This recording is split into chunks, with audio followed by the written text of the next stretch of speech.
my name is Josiah Paul, and I'm with the Brick City Peace Collective. Welcome to the Lead Academy Show. And on this episode, I will be your host. The Lead Academy Show is a show led by Newark's youth. And today, we got two very special guests for you. I'd like for them to introduce themselves, but here's Amir Chase and Riley Mcmillan. Hi, my name's Amir Chase. I'm a junior at University High School. I'm a scholar athlete, starting point guard of the boys basketball team, and I'm currently the top student of my class.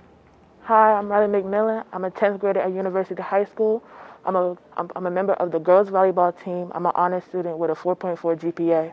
Okay, all right. I like how she threw that in. So on this episode, and every episode, we'll have Mayor Raz J. Baraka as part of the co-host as well. Mayor, would you like to introduce yourself? Sure. I'm Mayor Baraka. Happy to be co-hosting this show, engaging our young people today with Josiah. And I'm glad we got some University High School students here. You know, I'm a graduate of University High School. Okay, all right. So University Central. So let's welcome our first guest, Amir. Riley, would you like to introduce yourselves, give us a little bit more background about some of the things you've done in high school, some extracurricular activities about you? Well, I'm part of the after-school program, which I was on the debate team, and yeah, that's pretty much all I did for high school. For me, I'm on the Honor Society, the National Honor Society. Yeah. Okay, I'm familiar. So for today's topic, we're going to be exploring building strong relationships and some of the challenges you may have faced during this pandemic. We'll also touch on, because it's Black History Month, we'll touch on some of those topics as well. We're going to jump right off into our conversation. My first question is for you two. What is the best strategy the two of you have found for students looking to build strong relationships with teachers? The best strategy I've found for building strong relationships with teachers will have to be communication, because communication is key. Even if it's just going to class a little bit earlier to ask for extra help or a problem outside of school, because a lot of kids feel embarrassed or nervous to ask for extra help, but that's not the case because teachers are there to help us, to mentor us. So I say communication would be the best strategy to build stronger relationships with teachers.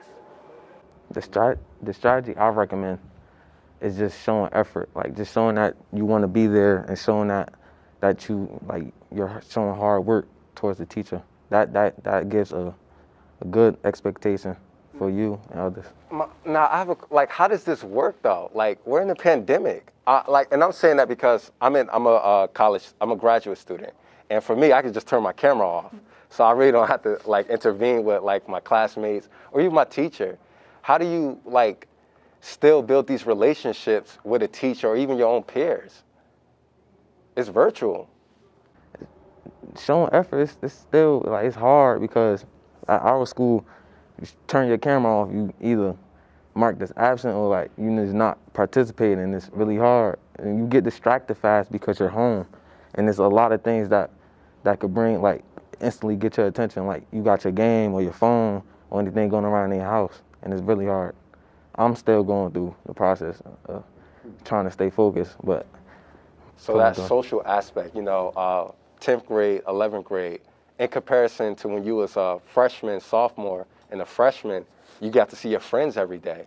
And now that you don't see them every day, via in person, is your bond stronger or is it weaker? I would say my bond is stronger with my friends now because we can go to each other for help for certain projects and certain work that we have to do. And we can just check on each other sometimes to say, hey, you okay? You need help with some work or something. So I say that my relationships have gotten really stronger instead of weaker. Mayor, what do you got to add to that? I'm not in virtual school, but everything I do is virtual, at this point. Almost everything, all kinds of meetings, events.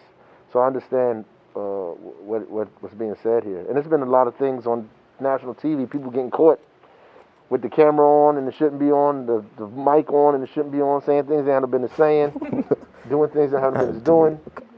So people getting used to this virtual world, and I know how it probably can be very, very difficult for students you know, because there's, like you said, there's a lot of distraction going on in the house. So it's very difficult. You have to really be intentional about trying to keep those relationships if you want them. You have to really be and be engaged in class. You got to have a good teacher. I would say like this pandemic is like an obstacle for your friendships and relationships with others, because you depend, like, you being in school, you actually see who really your friend or not. Like, and now since we're home and you don't really talk to them like that, you're distant, you actually could tell that they were just school friends and not really actually your friend. That's Wow. good. That's a great point, though. Yeah, for real. You know, we're in a pandemic, and the reality of the barriers that we all faced is real. It's really real. And I think mental health has been such a big aspect of everybody's life. Like, how are you taking care of yourself during this time?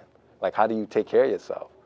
You know, I guess now it kind of acts as the generation topic now. We're kind of used to technology compared to you guys who had to kind of grow into tech, like, experience had to make you get into this technology. Like, I remember I had to help my father, like, just work a Zoom, and I'm like, Dad, this is, you gotta keep the camera on, man. They can see you. Yeah. So it's like, how do you feel now having to just get forced into this technology? Me? Yeah, well, it is, first of all, these companies are making a whole lot of money off of this stuff, that's for sure. But I think this is it now, you know? I don't think people say when this goes away. I believe that what's happening now is the new normal. That people are going to be doing this. I mean, the flip of that is you can have these Zooms with people all over the world, and you don't have to go anywhere, right? And so normally we'd have to travel for conferences, have to drive to D.C., have to go to, you know, different parts of the country, go out of the country. Now everybody is talking to each other from where they are, and I believe that that's going to continue. It's going to be a hybrid of both kind of things going on, because people want contact with the human beings, but the virtual piece of it is also going to make it so that more people can participate without being directly there. So I think we have to get used to it. Everybody has to get used to it. All of the platforms that exist. I mean, there's so many platforms now outside of just Zoom that people are using to allow you to have these huge conferences. And some of this stuff already existed, by the way. Yeah. You know, it's just now getting used more. So I don't have any choice. Amir, you said you played what sport again? Basketball. How is it playing basketball during this time when you have to be in person? You don't really, like, it's actually harder, because it's kind of taking the fun out of it, because you can't do certain things in the game that you usually do. And then on the bench, it's like you can't be close together to each other because of Corona. So it's actually You it's on the hard. It's bench? very hard. Yes, the bench is like No, spread I out. thought you said you was a starter. No, I'm saying like on time, on like You gotta get some timeouts. rest, man. Okay, all right. I just have to get that clear for the record, okay? You Yeah. start, all right? So I will you got students right here. You got students that's going to be watching this. What's some advice you can give to them?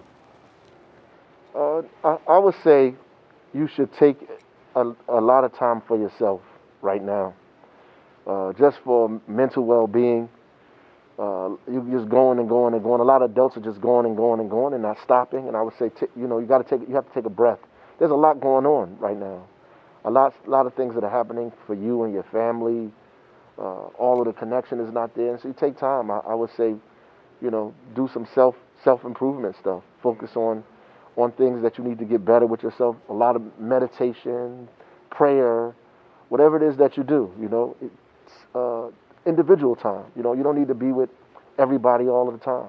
You might take an hour a day, an hour or two every 2 days, and just be by yourself and just, think about everything that's going on. And I think that's helpful for your mental and social health. I think it's helpful. And I would check on my friends and talk to the people, like what you said is like real.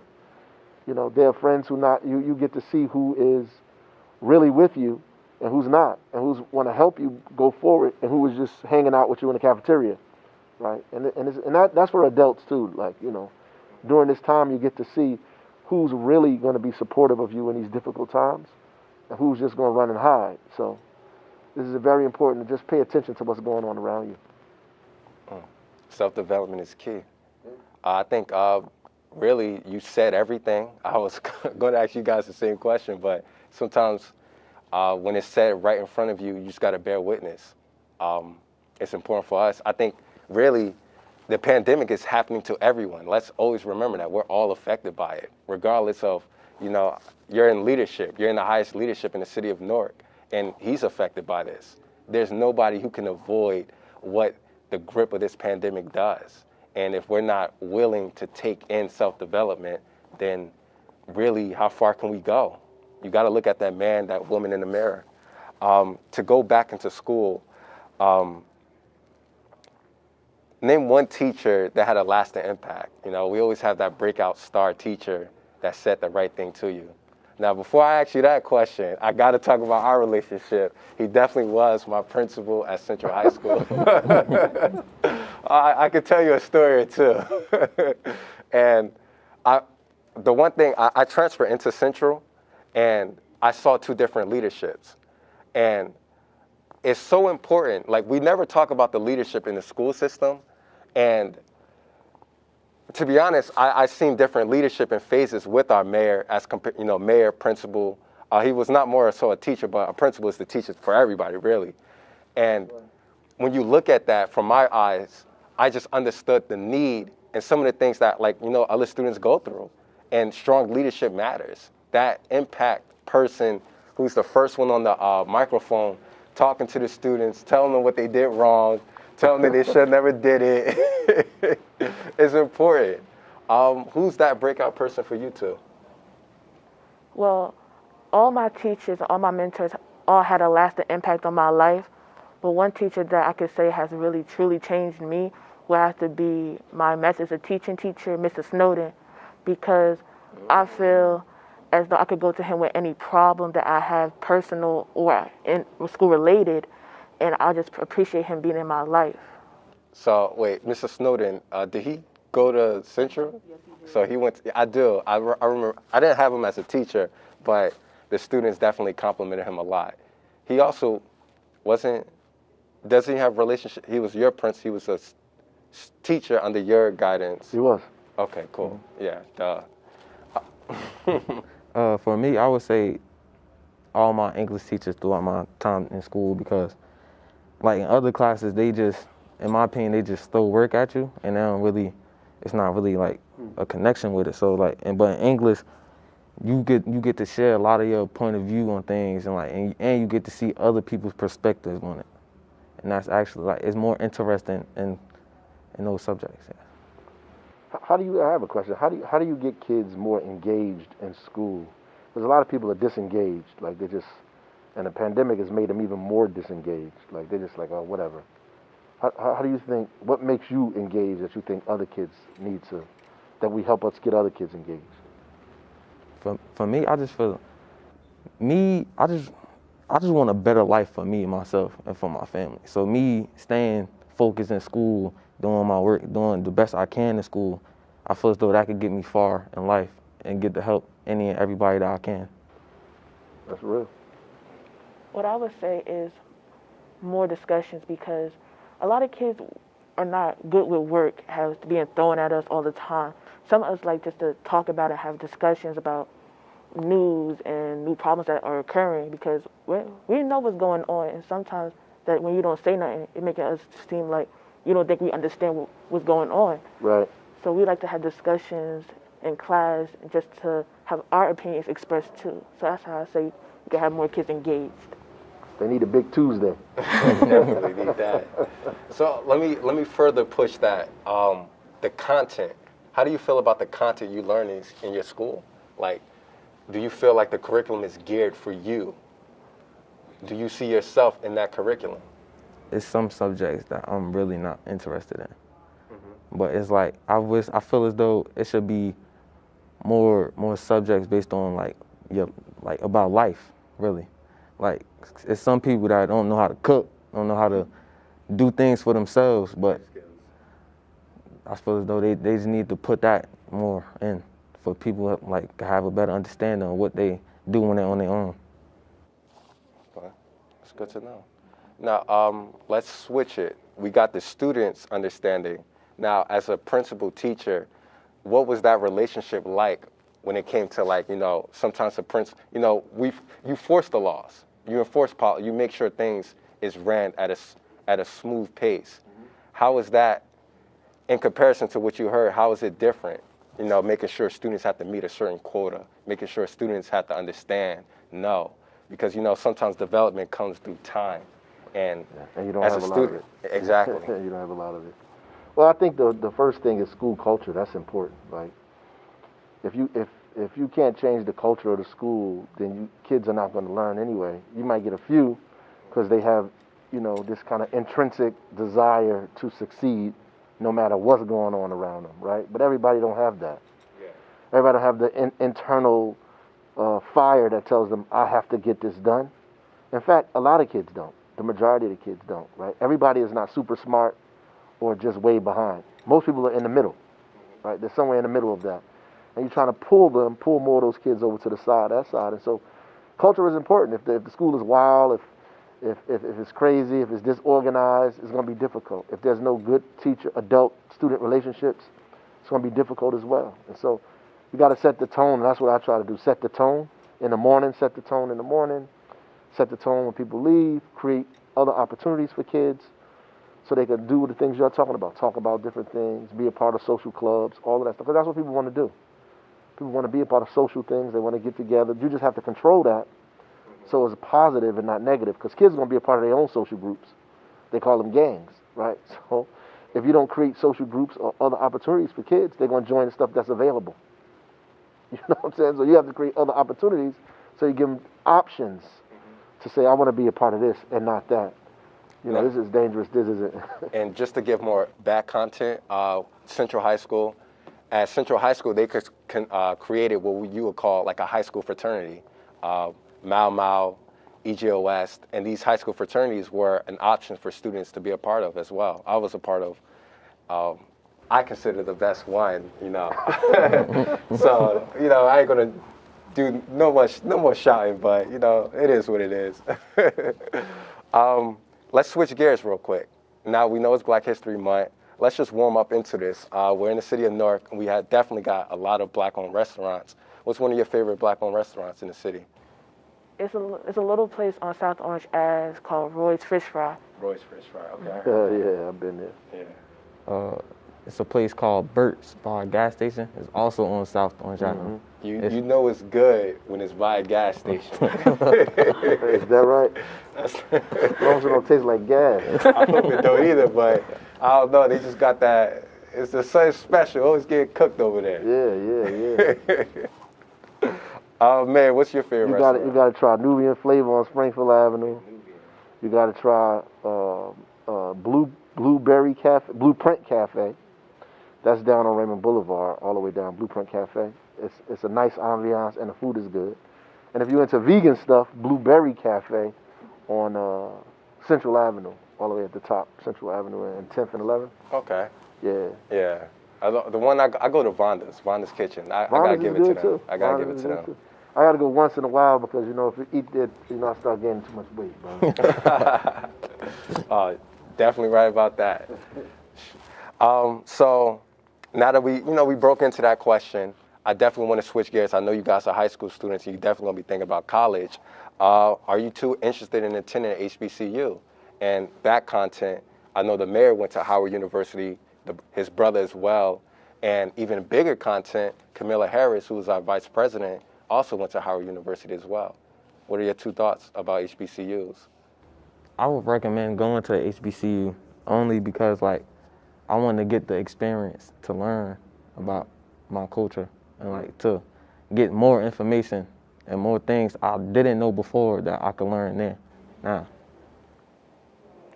I would love to go to HBCU because I find it so inspiring to see a higher representation of the community, as in Black people, and I find that I can make personal and professional relationships by networking. But if the opportunity presents itself, I will go to HBCU, but I'm more interested in traveling abroad to become a Rhodes Scholar. Okay. Well, I knew she was going to say something like this. Okay, a Rhodes Scholar. I wasn't a Rhodes Scholar, but I did study abroad. Well, I got it. You was on the Rhodes Scholar. I was on the road, Scott. I was on the road, and I was a scholar. So, in the play of words, I was that. I had the opportunity to study at Oxford Brookes University, and to be honest, the moment I got into that airport and I realized I couldn't call nobody, my mom was gonna make me breakfast in the morning. I had to do my own laundry. I had to get my own groceries in another country. It was the best experience. And like I took mine to the next level. I was going to other countries every weekend. I got a question for you. Oh, Did snap. did you know where you wanted to go first? Like, I heard you say you went to Egypt first, right? I did. The moment I went there, well, let me first backtrack. I'm from Newark, just like you, man. And to be honest with you, I didn't even think I was going to ever do something like this. My liaison, she just told me to apply. And I said, all right, I'll apply. I didn't think, and next thing you know, a month later, I got accepted. So I bought my passport, my flight, and Egypt was such the out country for me. Egypt, it was like, you see it on textbooks all the time. We hear about, oh, Egypt, that's our history. And the moment it became a possibility for me, I just went. I had to go. And it was a beautiful experience, seeing the pyramids. Oh, man, you changed gears so much. No, that's good, man. Anytime you got the opportunity to travel, you should. Absolutely need to get away from here. See the world, see other things while you're young. That's the best. When you get older and you start working, it becomes more difficult. A lot of people, you see them on Instagram, they're on vacation. They have the nice vacation places, but the world is so vast, man. You should try to travel, even places that people, that are not vacation type places. Go to those places and see the world and experience things. Gives you a different perspective. Yeah, and so the earlier the better. Mm-hmm. It definitely goes into what you talked about earlier about culture. One thing about our history is that it's very limited because we're only taught about our history in America. And, usually we start off with the story of slavery. So how can I be so entertained in my history if the first thing is about bondage, it's about change? Egypt, when I went there, my tour guide was like, yo, he just did this. And that was an indication of like, you're going to see black mummies. This is your history. And I was aware, I knew already, but it also said that when you get to see it, like you get to go inside and everything, it just shows you not only your ancestors did something spectacular, it's still considered today one of the great wonders of this world. But let's go back into these HBCUs real quick. Mayor, you went to HBCU. How was that experience like? That was the best experience of my life, It's not just that they teach you black history and people think that, because every class is not like that. I think what happens is they inspire you to feel like you have to do something when you leave, and they try to make sure that so they invested in you. It's not like you saying people throwing work at you. They try to make sure that you're learning, inspire you to go to higher education. There's all kind of things that are going on. You meet black people from all over the world. I mean, that's the first thing that stands out to me. Like, there's probably nowhere in the country that I have traveled that I don't know people that I met at Howard University, and different places around the world too. So it's so inspiring to me. Most people that went to Howard love it so much, and they talk about it, all the time. They could be 30 years removed from the school, and they still be like HU, So and that's because that bond that it creates there to make you feel like we all in this together. And it's crazy outside, and we have to go out there and change it. Whatever it is you're doing, whether you're an artist or a politician, a teacher, a scientist, you have to go out there and do something for your people. So I guess you guys gonna be playing at HU, right? We're in Black History Month. Would you explain the importance for young people to know about their history? It's so important. Sure. When you see like some of us who just don't know anything at all. Well, and that's because we don't learn anything at all. You said they teach us black Americans, they don't even teach us that. Yeah. So we don't know American history, period. The history we learn is European history. Mm-hmm. We barely learn American history. We learn American presidents, but we don't learn American history, right? We learn the Constitution, the presidents, and the bills they passed. But we really don't know the history of what happened in this country, and that's the problem.